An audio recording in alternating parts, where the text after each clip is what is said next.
Dr. Noornika.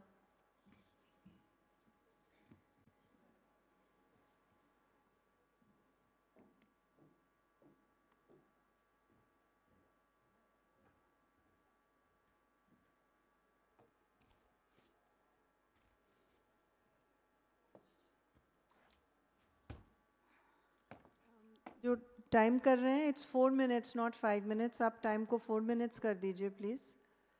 And the suggestion for all the presenters, when you make your slides, please do imagine some of your judges are going to be in the presbyopic age, तो थोड़ा बड़ा-बड़ा लिखो. Good evening. Good evening, everyone, judges and delegates. My topic is double eyelid blepharoplasty and Levator plication in patients with absent lid crease and unilateral ptosis.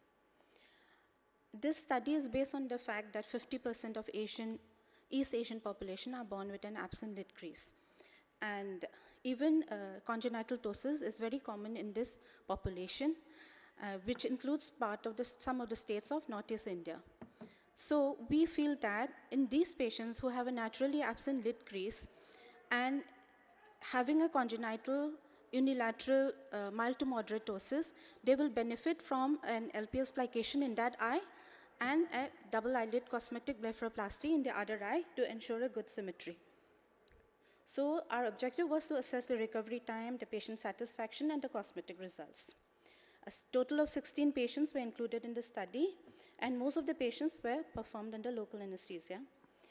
Along with the routine pre-operative workup, we also measured the height of the tarsal plate in these patients, assessed the difference in the MRD1, and also the amount of LPS action which is present in the ptotic eye. During the surgery, the lid crease is marked according to the height of the tarsal plate which we had measured, and LPS is identified and plicated with 6-0 nylon sutures. Asymmetry is assured on the table itself during the surgery, and in the other eye, we go ahead, give a frontal block, and do a routine double eyelid blepharoplasty. The eye with the ptosis is patched and opened on the first post-op day, and the patients are followed up then at 1 week for suture removal, and then at 1.5 months and at 6 months. Most of the patients were female, and this is a graph showing the difference in MRD1 in both the eyes, and we can see that the difference in MRD1 range from around 1 millimeter in some patients to up to 2 millimeters in some patients. The minimum MRD1 in the ptotic eye, denoted by the red, is around minus 0.5 millimeters. These two graphs showed the amount of ptosis, that is the amount of LPS action and the amount that we had plicated. Maximum LPS action was seen as 16 millimeters in the eye with ptosis, and the maximum plication that we did was also 16 millimeters, and the minimum plication we performed was 9 millimeters. This graph shows the asymmetry as we saw in the subsequent follow-up, and on day 1 there was maximum asymmetry, which reduced by day 5, and at day 7, only in 5 patients, and at 1.5 months, only 2 patients had persistent ptosis showing asymmetry, but recurrence occurred in 5 more patients, because of which a total of 7 patients had asymmetry at 6 months. This is a serial photograph of one of the patients we did under GA, showed mild difference in MRD in day 1, which resolved over 6 months. And this is another photograph which shows a patient who had the persistence of ptosis. It's a very mild difference in MRD1, seen at 45 days, but the patient was unsatisfied, so a revision ptosis surgery was done. And this is the one who had a recurrence of ptosis. At 6 months, the ptosis was significant, and the last photograph shows the patient after revision surgery.